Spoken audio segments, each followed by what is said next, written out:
Meu nome é Marcelo Belesso, eu sou médico hematologista.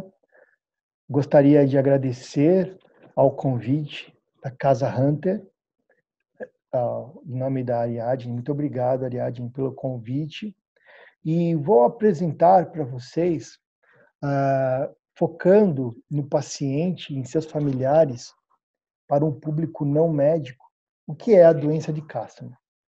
Eu sou hematologista, tenho experiência com as doenças linfoproliferativas, trabalho no Instituto do Câncer do Estado de São Paulo e no Instituto Hemomed, na área de linfoproliferação, como também em pesquisa clínica. Inclusive, participei de pesquisa com a doença de Castleman uma vez. Bom, vamos lá. A doença de Castleman é uma doença muito heterogênea. Ela tem várias faces. Ela tem podemos encontrar pacientes com a doença de Castleman assintomáticos, apenas com uma apresentação de uma íngua isolada, ou um paciente extremamente doente, precisando de UTI, diálise e punções e outras coisas mais. Então, essa obra de Vic Muniz sobre os catadores de lixo quer dizer isso, né? Tem uma forma da doença de Castleman, mas eu preciso olhar muito perto para poder separar itens, parâmetros, para poder classificar melhor esta doença. A doença de Castleman é essencialmente uma doença linfoproliferativa, ou seja, uma doença de proliferação de linfócitos. Nesse slide, à esquerda, podemos notar o sistema linfático. O sistema linfático corre ao lado do sistema arterial e venoso. E ele apresenta uma peculiaridade, né? No caso do sistema linfático, o que passa nos seus ductos são a linfa. E dentro da linfa e dentro desse sistema circulatório linfático, nós encontramos os nódulos linfáticos, né? Esses nódulos linfáticos se encontram em regiões estratégicas do nosso organismo. Tem na região da virilha, e eles são responsáveis pela drenagem linfática da região de todo o membro inferior e parte do lado da genitália, do reto. Nós temos na axila, que drena a linfa da região do membro superior, do lado onde ele se encontra, das mãos e da mama. E nós temos no pescoço, que drena grande parte parte das relações de inflamações da cavidade oral e outras coisas mais. Então, existem linfonodos no pescoço, nas axilas, embaixo da musculatura do tórax, dentro do tórax, dentro do abdômen. Nós temos o baço, que também é um tecido linfóide. O que acontece nesses linfonodos? Todos nós temos, e eles em tamanho normal são menores que 1,5 cm, e lá onde existe o amadurecimento dos linfócitos, que são células do nosso organismo. Quando esse linfócito é selecionado, porque ele forma um anticorpo, um receptor para um determinado antígeno, uma substância presente nos micro-organismos, esse linfócito se transforma em um linfócito B, de memória, um plasmócito. Quando isso não acontece, ele vem a morrer. Isso é o normal do nosso organismo. Então, a gente vê aqui no corte abaixo o tecido linfóide normal, onde tem a proliferação de linfócitos de uma maneira normal, não aumentando esses linfócitos, deixando esses linfócitos de tamanho pequeno. E a essência da doença de Castleman surgiu aqui. Aqui é a certidão de nascimento da doença de Castleman. Um artigo publicado em 1956, no mês de julho.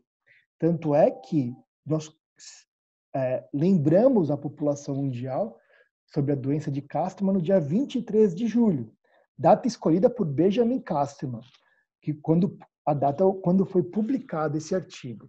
Castleman foi um médico patologista. O médico patologista é um médico especialista em ler tecidos e dar nomes ao que ele encontra.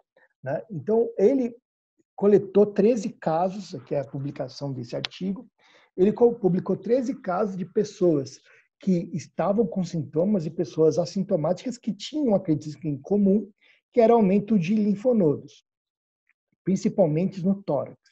E ele descreveu que esses pacientes tinham em si uma característica semelhante, que era que nesses linfonodos havia muitos vasos, e havia uma proliferação de linfócitos e plasmócitos.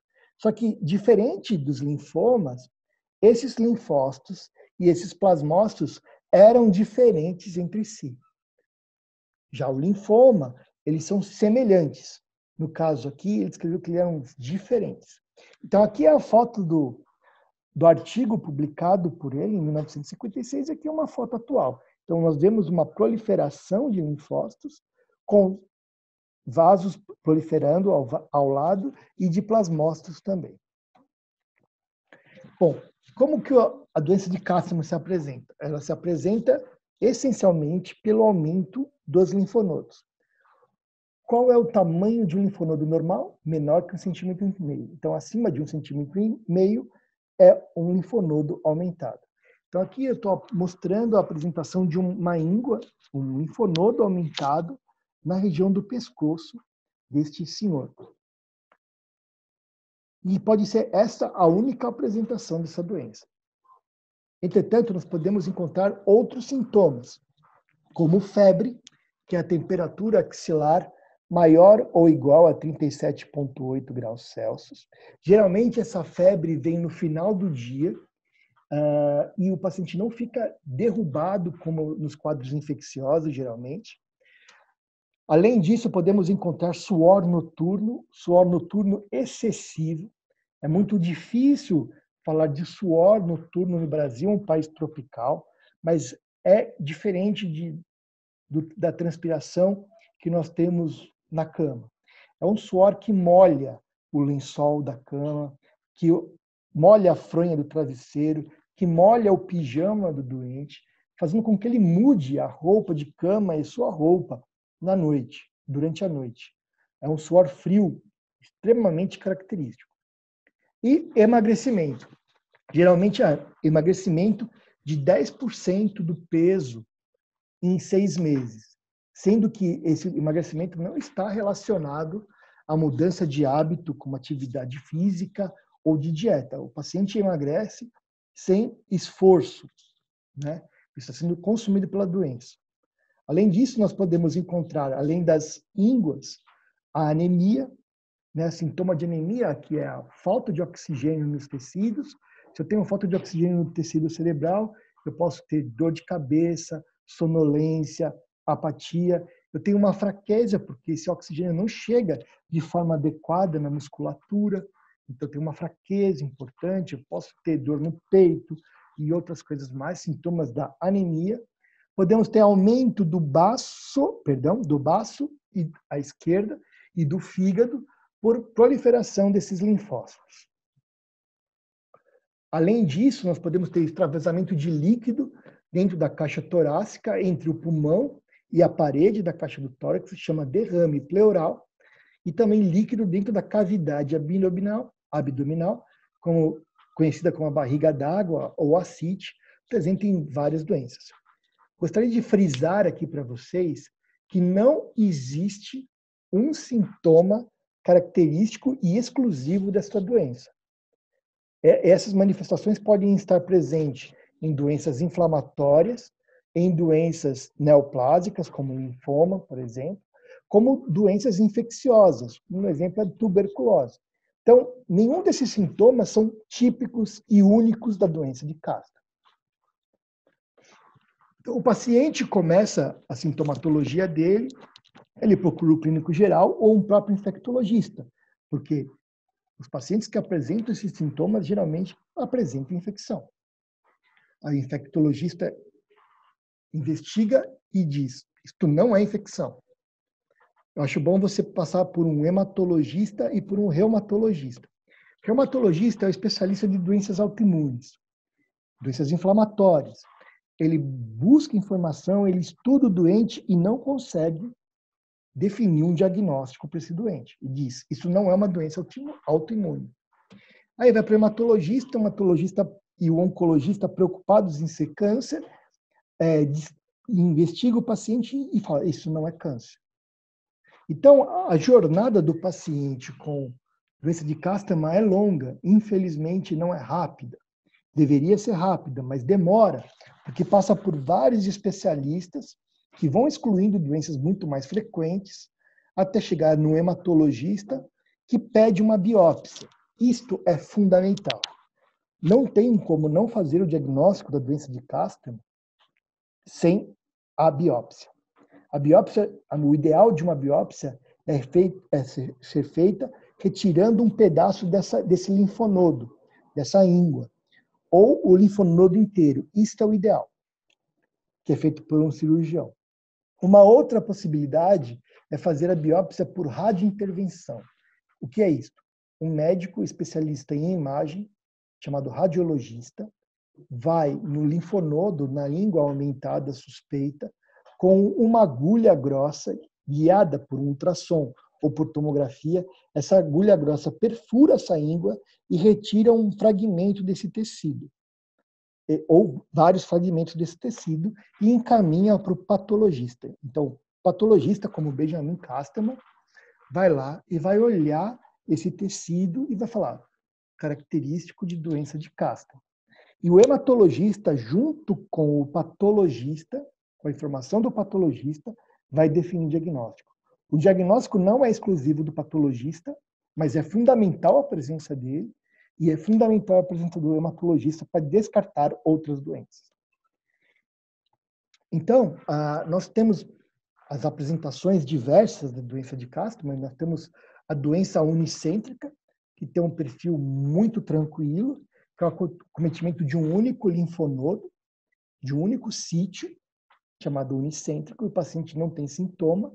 Ou eu posso ter uma doença multicêntrica, em vários locais, né? Vários linfonodos, que pode o paciente estar sintomático ou assintomático, com aqueles sintomas de febre, cansaço, suor noturno, emagrecimento. Além disso, a gente precisa definir e refinar melhor através da presença ou não do herpes vírus humano, tipo 8. Se ele está presente, geralmente está associado com imunossupressões, como a AIDS, ou doenças com pacientes imunossuprimidos por drogas imunossupressoras, como que são usuários por causa de doenças autoimunes, ou por transplantados de tecidos que precisam usar imunossupressores para evitar a rejeição de órgãos. Se o HHV8 é negativo, ou seja, não há presença do herpes vírus humano tipo 8 presente, pode ser uma síndrome de Poems, que é uma doença neoplásica com característica de ter doenças que acometem nervo, aumento de órgãos, associada com doenças endocrinológicas, falências endocrinológicas, alterações de pele, edema do nervo óptico.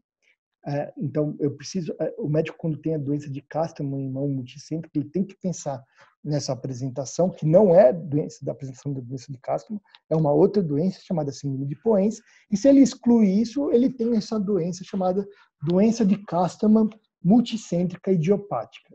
Infelizmente, este o nome, não tenho como simplificar este nome. Doença de Castleman multicêntrica em vários centros, idiopática. O que é idiopática? É o qual a medicina não consegue dar nome sobre quem é o causador da doença. Então, o diagnóstico, a doença de Castleman tem múltiplas características que o médico tem que descartar e pesquisar o HIV, a infecção por um vírus chamado Epstein-Barr vírus, que é esse EBV. Ele tem que descartar quando o paciente tem anemia, glóbulos brancos baixos ou placata baixa, a hemofagocitose de causa viral, ou ele tem que pesquisar o HHV8, que é o herpes vírus humano tipo 8, tem que descartar a síndrome de Poems, linfomas, do síndrome hemofagocítica decorrente de doença linfoproliferativa, ou decorrente de doença autoimune. Tem que descartar doenças autoimunes, como artrite reumatoide, lúpus eritematoso sistêmico e a doença de GG4. E ele encontra, depois de excluir todas essas doenças, a doença de Castleman multicêntrica idiopática. Nesse conjunto de doentes com a doença de Castleman multicêntrica idiopática, há um subtipo, dado o nome de Tafro, que é a forma mais grave da apresentação dessa doença, caracterizada por anemia, plaqueta baixa, febre, substituição do tecido que produz o sangue por fibrose, por colágeno, e aumento dos órgãos, organomegalia. Essa é uma apresentação extremamente grave que leva o doente até a UTI, às vezes. Né? Bom, a doença de Castleman é uma doença extremamente rara. Nós não temos dados epidemiológicos brasileiros. Estima-se que 540, 960 casos novos nos Estados Unidos, para uma população de praticamente 330 milhões de habitantes, uma incidência aproximada de 1 a 2 casos novos por milhão. Não tem uma predominância do sexo, não tem uma predominância de faixa etária, é variável da infância à geriatria. Eu tenho um paciente com 90 anos, extremamente assintomático, vivendo super bem com a doença. E também tenho pacientes jovens sofrendo bastante com a doença. Então, é uma doença rara, que cabe à Casa Hunter tomar conta dessa doença também. Bom, é uma doença que não é câncer. Que bom que não é câncer. Talvez seja até mais grave que câncer, porque dependendo da apresentação da doença, né, como a doença de Castleman multicêntrica idiopática, nós podemos ter até 1/3 de óbito em 5 anos do diagnóstico. Então, aqui é um gráfico para vocês entenderem, um gráfico que relaciona a porcentagem de pacientes vivos com o tempo. Então, o tempo zero é o tempo do diagnóstico, quando é descoberta a doença, e com o passar do tempo, infelizmente, os pacientes vão falecendo. E há certos subtipos da doença que até 1/3 dos pacientes morrem em 5 anos, se não tratados, se não cuidados. Então, é muito importante e valorizar o diagnóstico e valorizar o segmento desses pacientes. Ah, não é câncer, eu vou relaxar. Não, de maneira nenhuma. O prognóstico, dependendo, é ruim. Então, tem que tomar, e tem que ter uma aderência com o médico, tem que haver uma aderência com o paciente e o médico. Bom, não se assustem em relação a essa figura. O que eu quero dizer é que há vários alvos que nós podemos tentar bloquear a manifestação dessa doença. E isso aconteceu nos últimos 10 anos.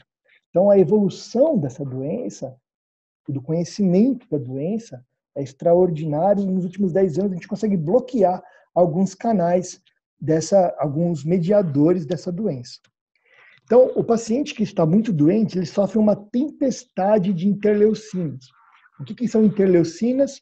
São mediadores inflamatórios produzidos, né, que estimulam a inflamação do doente, causando anemia, causando edema, que é o inchaço, o extravasamento de líquido, podendo manifestações autoimunes concomitantes, podendo dar doença renal e outras coisas mais. E a gente já sabe as gotas dessa chuva, né? O que causa os sintomas, que são esse excesso de mediadores químicos. O que a gente não sabe é a causa de quem produz e quem estimula a produção dessa tempestade. O que a gente faz atualmente de tratamento, o que é efetivo, é bloquear essa chuva da tempestade, bloqueando essas gotas. Né? Mas a gente não consegue bloquear a essência da doença, que é a proliferação dessa tempestade. A gente consegue bloqueá-la, diminuindo os sintomas do paciente, mas agir na causa da doença ainda nós estamos estudando. Bom, para finalizar, eu queria expor a história deste paciente, médico e incrível cientista, e, além disso, um bom escritor. David é um médico jovem que apresentou esta doença, a doença de Castleman, quando era estudante de medicina.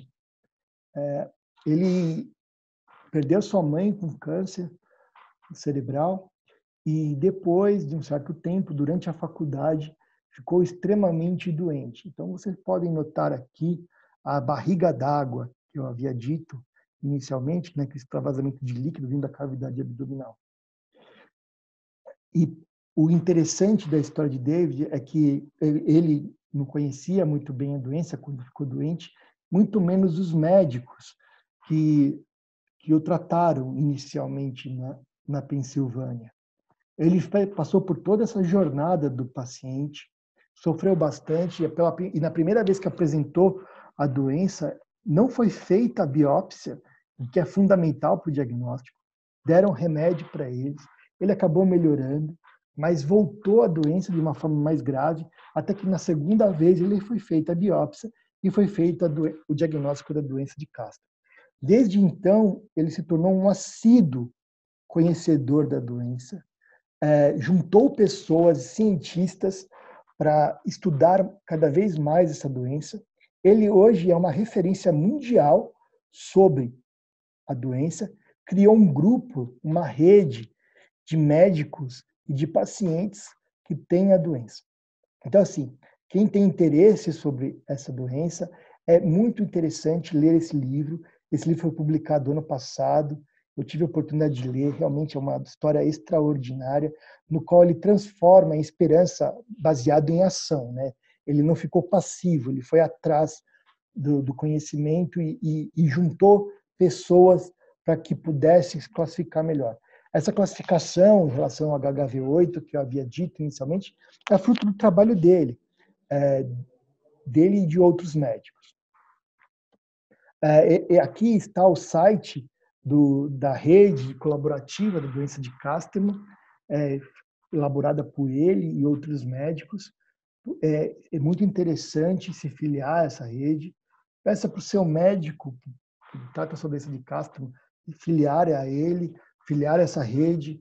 Você, paciente, também pode se filiar a essa rede, porque é extremamente paciente com a doença de Castleman, obviamente, se filiar a essa rede colaborativa.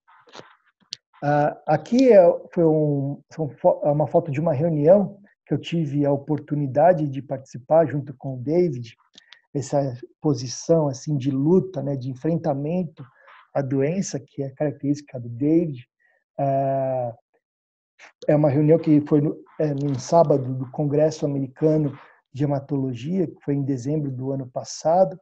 Essa reunião acontece desde 2012, no qual é debatida a doença, os conhecimentos novos sobre a doença, tanto do ponto de vista de como ela funciona, como também de bloquear. Há várias pesquisas sendo realizadas, inclusive esse grupo chefia algumas pesquisas em relação aos doentes. Bom, eu gostaria de agradecer mais uma vez a Casa Hunter de poder expor sobre a doença de Castleman. Estou à disposição de me comunicar com vocês através das minhas redes sociais. Obrigado.